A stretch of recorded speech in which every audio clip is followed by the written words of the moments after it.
Happy Friday, all, and a very happy week 7 to you.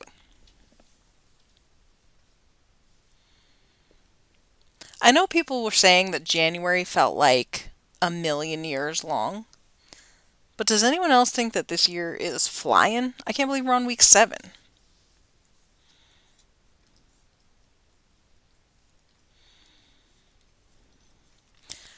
So tonight we have 4 races.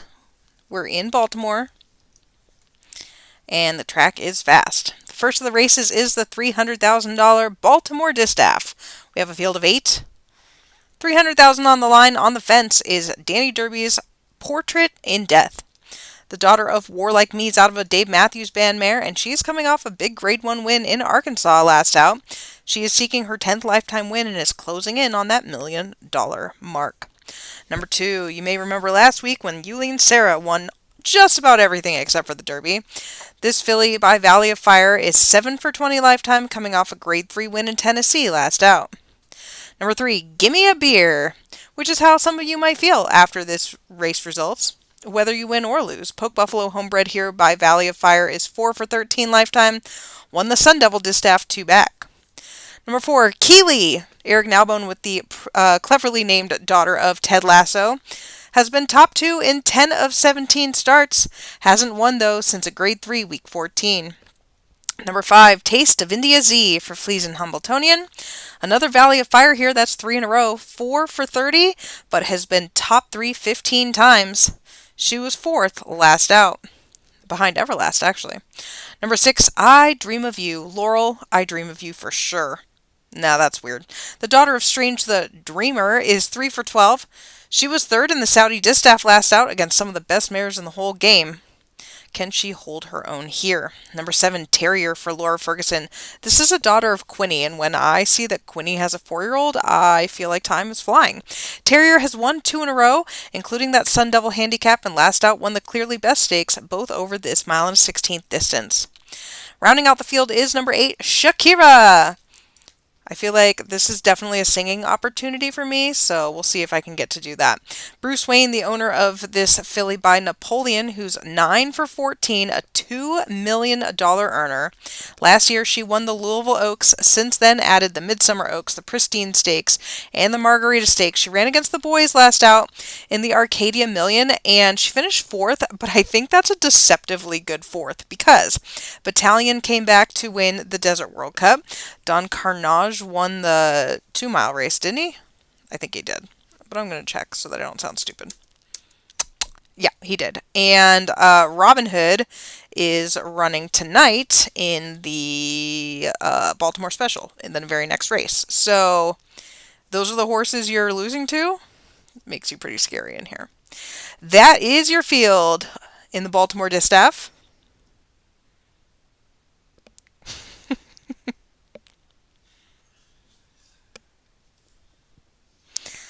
Who do you guys like in this race?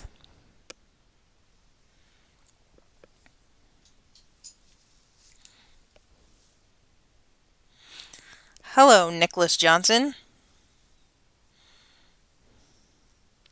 Nicole just bringing back some of my best moments.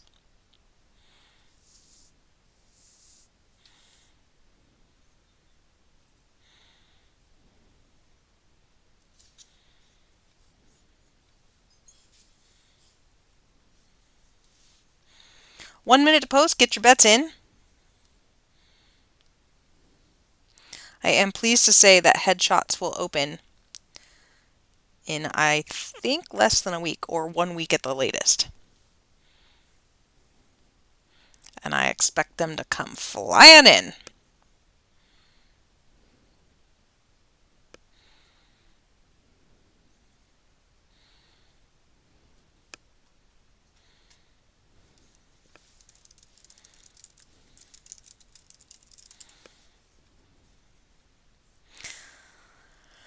All right, hope you guys bet on the Pick 4, Pick 6, and Daily Double, because I'm about to close all of those things. No, I'm not, because I can't figure out where I do that. I was on the wrong page. You think I would know by now. Field set to go in the Baltimore Distaff. They're off. Portrait in Death down to her knees at the start. The rest away pretty well. Shakira, flashing speed, and here's I Dream of You, gonna chase her early. Then comes Everlast. Taste of India Z takes back fourth. Keeley on her inside. Then Portrait in Death on the fence. Terrier and Gimme a Beer is at the back of the field. It is Shakira leading them now, opening up 2 lengths ahead of I Dream of You and Everlast. Those two right together. Taste of India Z and Keeley. Portrait in Death, Terrier, and Gimme a Beer a long way back. And they're running down the backstretch in the Baltimore Distaff, led by Shakira. She's now 3 lengths clear, maybe 4, over Everlast, who's put ahead in front of I Dream of You. Taste of India Z and Keeley, Portrait in Death, Terrier, Gimme a Beer. Not a lot of change here as they go around the far turn. Shakira is your leader. Here comes Taste of India Z moving up between horses. She's up into second. Keeley, as Everlast starts to drop back. Portrait in Death has to go a little bit faster now. I Dream of You is done. Terrier and Gimme a Beer. They're running down the stretch, and they've got to catch Shakira. She is moving well clear of the field. Taste of India Z trying to run her down. Keeley in third. Portrait in Death. It is Shakira, and she's long gone. Geared down to win it by 1 over Taste of India Z, Keeley, and Portrait in Death.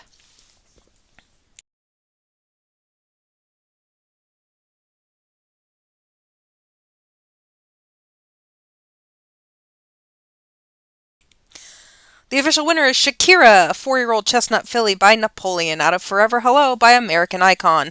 Literally nothing about this filly says that she wants to go this distance, and yet she does. She's a storebred owned by Bruce Wayne, and this was her 10th win in 15 starts. Next up, we have the Baltimore Special. We have a field of 11. This is maybe not the best field in the world. The horse on the fence is a never started maiden, named Unforgiven Belief. Number 2 is Millionaire Robin Hood for Laura Ferguson, a homebred by Christopher Robin. I do believe he was just recently pensioned. This guy was third behind those 2 big horses I was talking about in the Arcadia Million. Last year won the Grade 1 Japan Trophy Dirt and the Grade 1 American Maturity. Number 3, Cancer's Vampin for Pope Buffalo is a son of Alligator. He's run 29 times, and he has been top 3 in 16 of those. He was 8th in the Grade 2 Suburbia handicap last out, but I do believe the horse that beat him that day is in here. We'll get there. Number 4, Bartender for John Exet, the son of Japanese Majesty. Love that stallion. Out of a Dave Matthews Band mare, is 5 for 12 lifetime.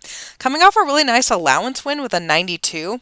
Before that, got kind of stomped on in the Elusive Pegasus handicap, but before that, he won an allowance. So, which Bartender will we see today? I feel like that's on brand. Number 5, Algorithm for Steven Saratoga.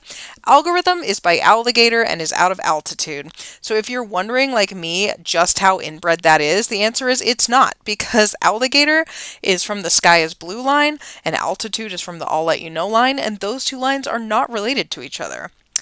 I know, I thought it was incestuous, but it's not. He was 5th in the Saudi Cup last out.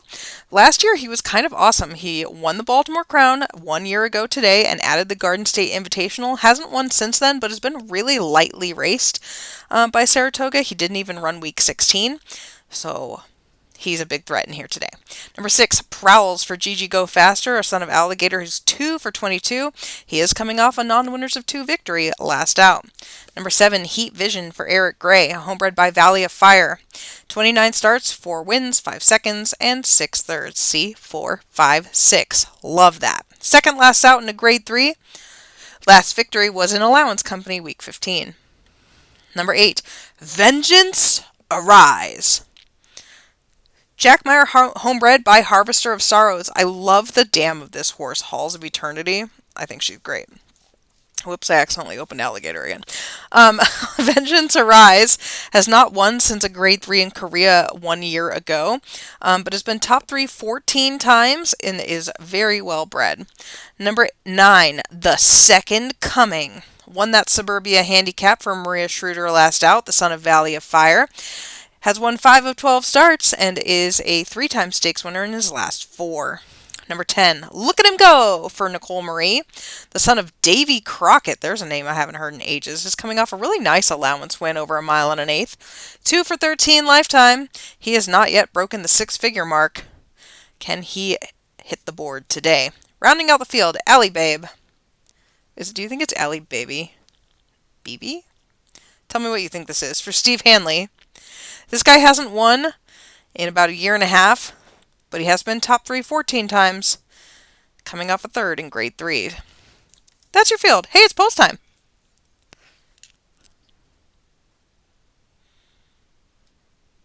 No banjo music. Wait, Christopher Robin isn't pensioned? Who am I thinking of that just got pensioned? Carson? I'm like shouting across the room as if the entry clerk remembers every horse that's been pensioned this year.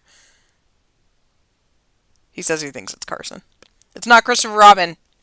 My bad.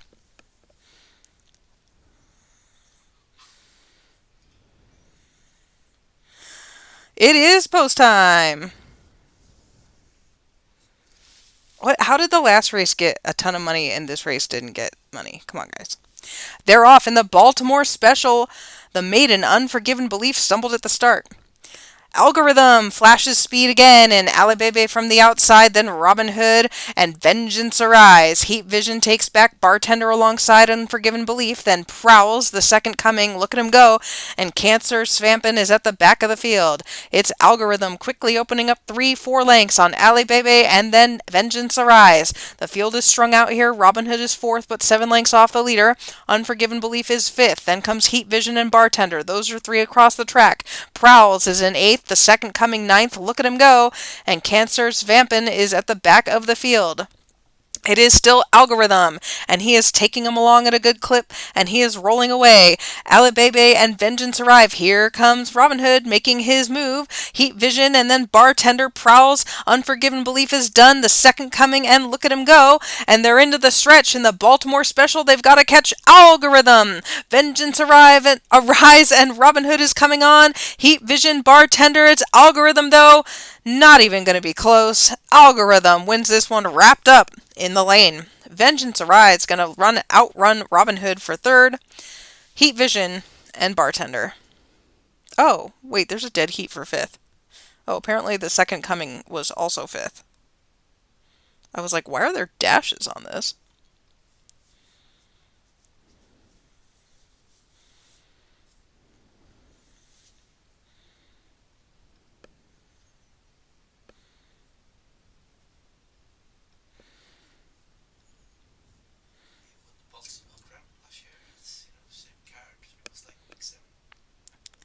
Vincent's musing that this horse must like week 7, although I think it's probably more likely that he likes a mile and 3/16 a whole lot. I'm guessing we'll see him run back week 9. The official winner is Algorithm, a 4-year-old roan colt by Alligator out of Altitude by Blue Bayou. This is a homebred for Steven Saratoga, who is now 8 for 13 lifetime. And I got to tell you, I was calling this race thinking Robin Hood won it.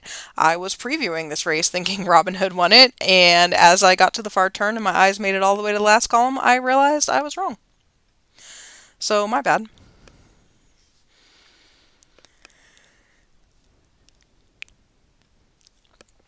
Next up, we have the Baltimore Oaks. 3-year-old fillies going a mile and 3/16 for $400,000. I repeat this every year, but I feel like people don't remember it. Fillies who ran week 6 and then come back in this race are not special protected. Fillies that run week 6 and then come back in the Baltimore Crown are protected. Every year we always get fillies trying it anyway. Number 1, Whiskey and Rye for Chris Barber. The daughter of Cody's Wish is 3 for 6 lifetimes, coming off a nice allowance victory by a length. Number 2, Football is Life. I was pretty surprised that Laura Ferguson was the owner breeder on this one, because I was like, Laura's into football? But then I realized that this is a Ted Lasso, and I was like, oh, I get it. Also, this is the sister to Robin Hood, who just ran in the last race. She broke her maiden last out with a 91. That was her 3rd lifetime start. Number 4 is Pulse for Ash Terracin. This is a daughter of Master of Deception out of Millionaire Hope Like Fire. Pulse is coming off a 2nd place effort in the Battle Cry Stakes. That was a Derby prep behind Spotlight. Before that, she lost the Stewards Cup Juvenile Fillies to Bella Swan. Why has she only run once this year? That is unusual. Number 4, Believe My Beliefs. Haha! Look at what poor Yulene Sarah had to deal with. The sire is instinctive belief, and the dam is believe oceanic, so no wonder you had to believe your beliefs in here. There was literally nothing else you could name this horse. Took 4 tries to break her maiden, did it with a 90, then ran 7th in Grade 2 company, came back to run a decent 3rd in allowance company last out. Number 5 for John Quixotic. I'm probably not saying that right. The daughter of Magical is a steward out of Runaway Doot Doo. 2-time winner, coming off a non-winners of 2 victory by a length. Number 6, Steven Saratoga trying to go 2 in a row with Allegation.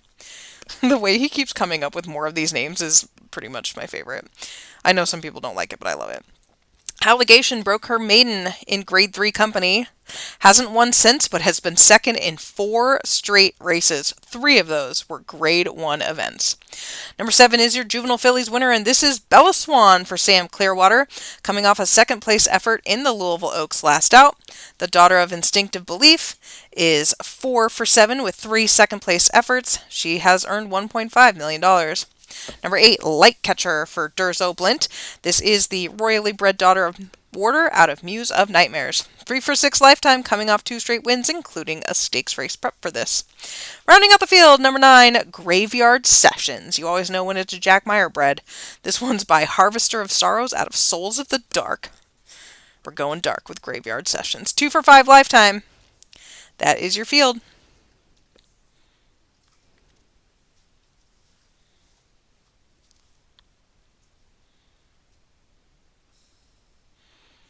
Did you guys pick a horse? Did you bet this one?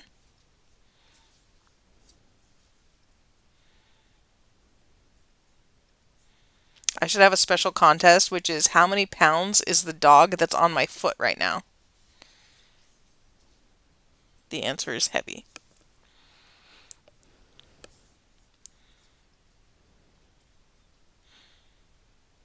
Nicole says they went rogue on this one. Oh, Craig McGee with 62. Craig, I think you're like dead on. I'm pretty sure it's like 61, so you get a prize that I did not know before I said that. I like how I ask you guys who you like in this race. No one can come with anything, but you can say numbers of dog weight like champs. All right, it's post time for the Baltimore Oaks. They're off. A pretty good start. Football for life maybe is life, maybe one step slow. Pulse hustled out quickly and opens up. Wants to make like the last 2 and go clear early. Believe My Beliefs, and then Allegation, Quixotic and Bella Swan, Graveyard Sessions, and Light Catcher, then Whiskey and Rye. Football is Life is at the back of the field, and they're all chasing Pulse, who's leading by 3. Around that clubhouse turn to the backstretch with Believe My Beliefs sitting in second. 2 lengths clear of Quixotic, who puts a head in front of Allegation. They're 2 lengths clear of Bella Swan. That's the Juvenile Fillies winner, and she's 5 clear of Graveyard Sessions, then Light Catcher, Whiskey and Rye, and Football is Life. No change in order yet. It's Pulse, Believe My Beliefs, Quixotic, then Allegation, Bella Swan, Graveyard Sessions is well back, Light Catcher, Whiskey and Rye, Football in Life is Life. Why can't I do that one?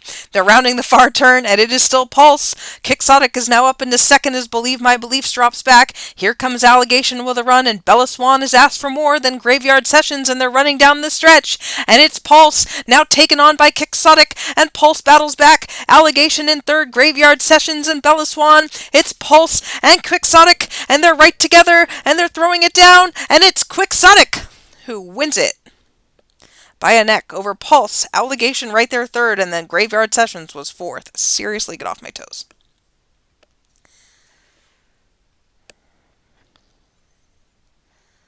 The official winner is Quixotic. She's a 3-year-old bay filly by Magical out of Runaway Doot Doo by Private Affair. This is a steward bred owned by John Exet.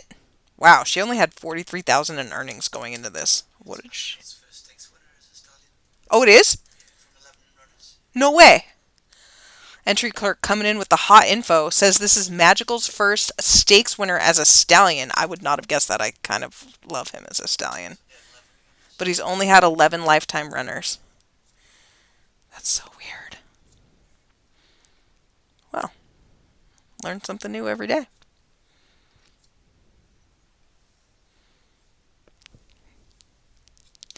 Time for the big one. This is the Baltimore Crown. Get your bets in while I talk about it.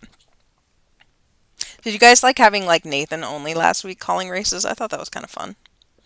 Or did you miss me? Ah, see, that's a trick question. You could go either way with that answer and get in trouble. We have a field of 10 in the Baltimore Crown. 3-year-old colts going a mile and 3/16. No fillies in this one. $2 million on the line. And on the fence is your Stewards Cup Juvenile winner, Globetrotter. The Durzo Blint homebred is by Henry. Henry, who would have won the Triple Crown if he didn't lose this race a few years back.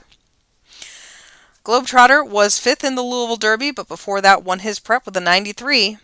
A big threat here.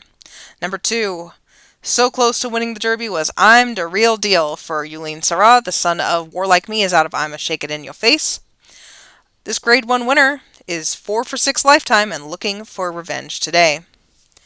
Number 3, The Space Between, was 12th in the Louisville Derby for John Exet. The son of Prize is also 4 for 6. He won both of his prep races, Grade 2s in Florida and New York.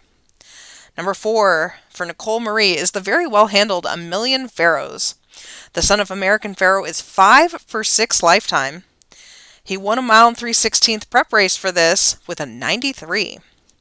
Number 5, Alarm Condition for Laurel Adams. The son of Country Bear is 2 for 5. He was 2nd in the Mexican Derby last out. Before that won the Maryland Derby. Number 6, for Darcy McBride, Torchlight. The son of Light Song is out of Spooky. I remember, and I've said this before, breeding this one and being super excited. I love this colt.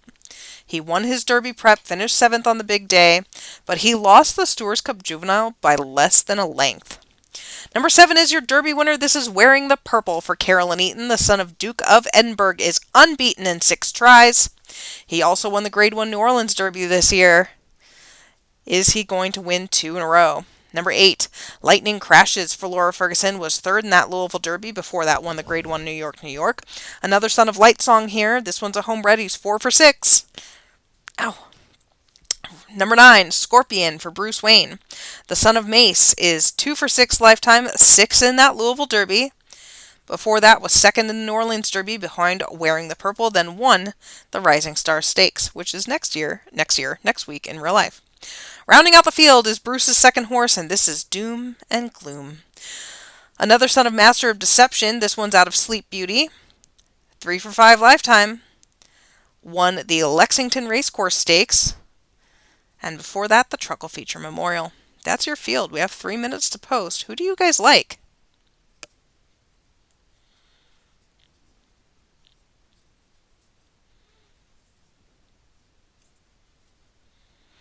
Who do you like? Nicole likes I'm the Real Deal. It is no secret that I'm a big fan of that horse. Durzo likes Torchlight. Emily Klein with Wearing the Purple again.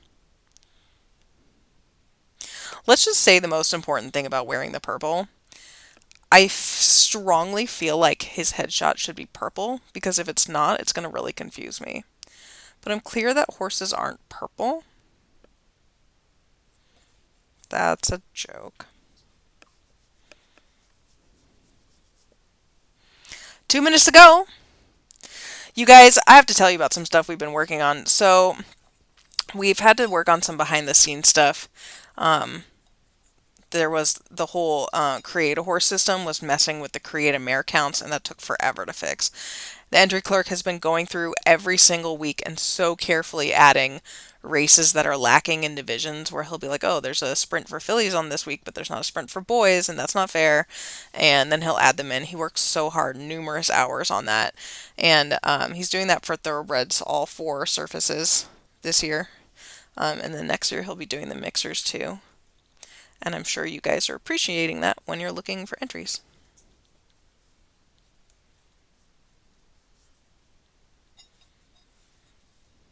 See, Eric gets it. Wearing the Purple needs to have purple on him, right? Sue Wentz says the entry clerk is awesome. He says he's so-so.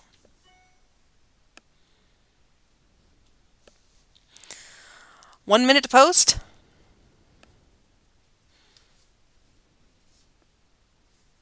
The entry clerk has also submitted the request to have, what is it on auctions?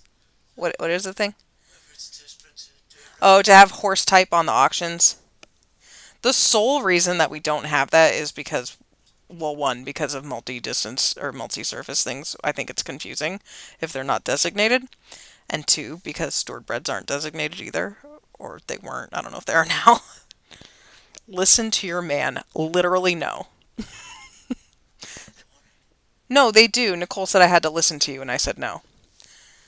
But he's submitted for that to be fixed this weekend.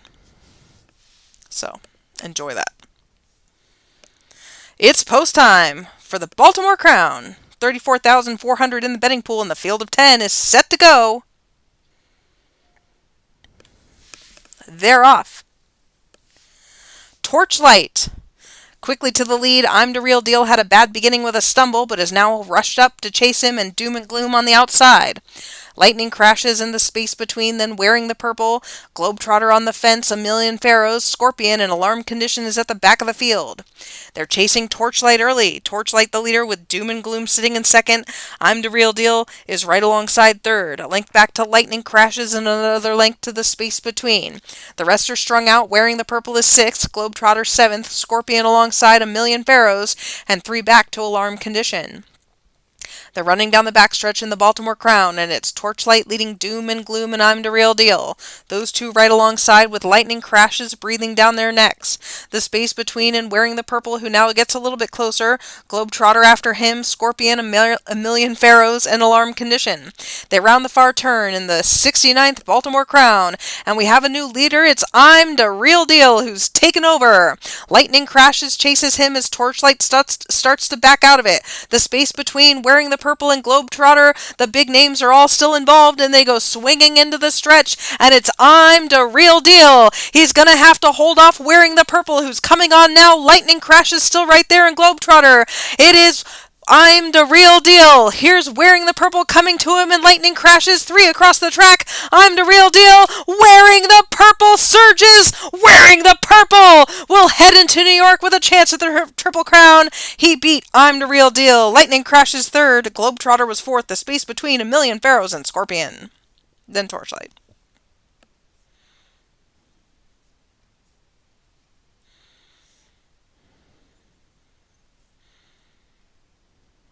The official winner is Wearing the Purple, a 3-year-old roan colt by Duke of Edinburgh out of Pink Elephants by Delirium. A homebred for Carolyn Eaton is now unbeaten in 7 tries. Will he be our first Triple Crown winner in, it's like 20 years or something insane like that? Where both of us are looking at each other like, how long has that been? I'm pretty sure. It's still I'll let you know, right? Hold on. Maybe the chat room knows.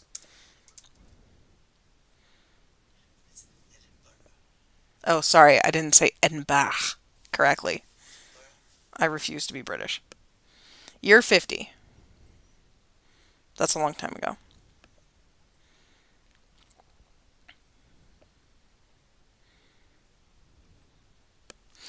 Alright, guys, it's been lovely. I'll see you all on Wednesday for the Ematonian, maybe? Unless I have like a work thing that I don't know about right now.